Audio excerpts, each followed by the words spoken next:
Assalamualaikum, Sampurasun, salam literasi. Halo teman-teman semuanya, jumpa lagi dengan saya Irma Puja Rahmawati dari SMPN 2 Katapang.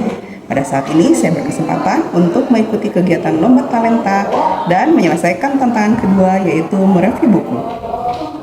Adapun buku yang akan review kali ini berjudul tentang Dian yang Tak Kunjung Padam, karya Sultan Syahrir Aisyah Bana yang diterbitkan oleh PT Dian Rakyat dengan jumlah halaman 134.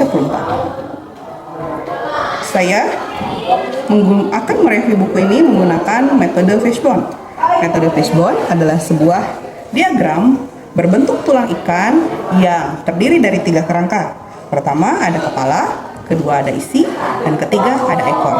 Untuk kepala sendiri, bagian ini berisikan tentang judul atau identitas buku. Untuk di bagian tengah, secara garis besar menceritakan tentang isi dari buku tersebut. Kemudian di bagian ekor itu adalah hikmah dari cerita yang dari buku yang kita baca. Seperti yang saya jelaskan di awal bahwa saya memilih buku Dian yang Tak Kunjung Padam. Adapun buku ini berkisah tentang kisah cinta tragis antara Yasin dan juga Molek yang terhalang oleh tembok perbedaan status sosial dan juga antara aturan adat istiadat yang kaku. Siapa saja tokoh-tokoh yang ada pada buku ini? Di antaranya satu ada Yasin, kedua ada Molek, ketiga ada orang tua Molek yaitu Raden Mahmud dan juga istrinya. Di manakah kisah ini terjadi?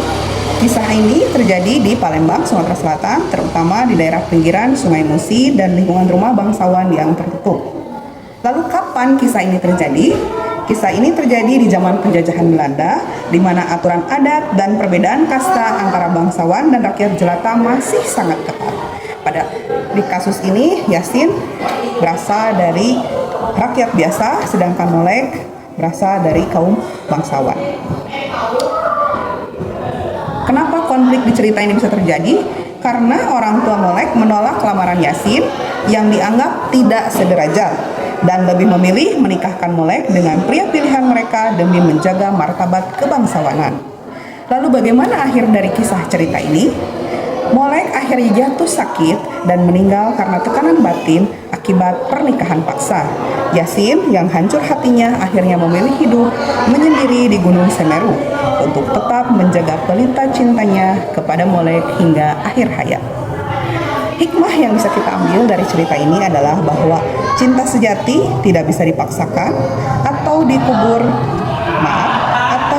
hanya dengan harta dan gelar. Kekakuan dalam memegang adat tanpa rasa kemanusiaan hanya akan membawa penderitaan. Dan kejujuran perasaan adalah pelita yang akan tetap menyala meski raga sudah tiada. Itulah review buku kali ini. Semoga bermanfaat.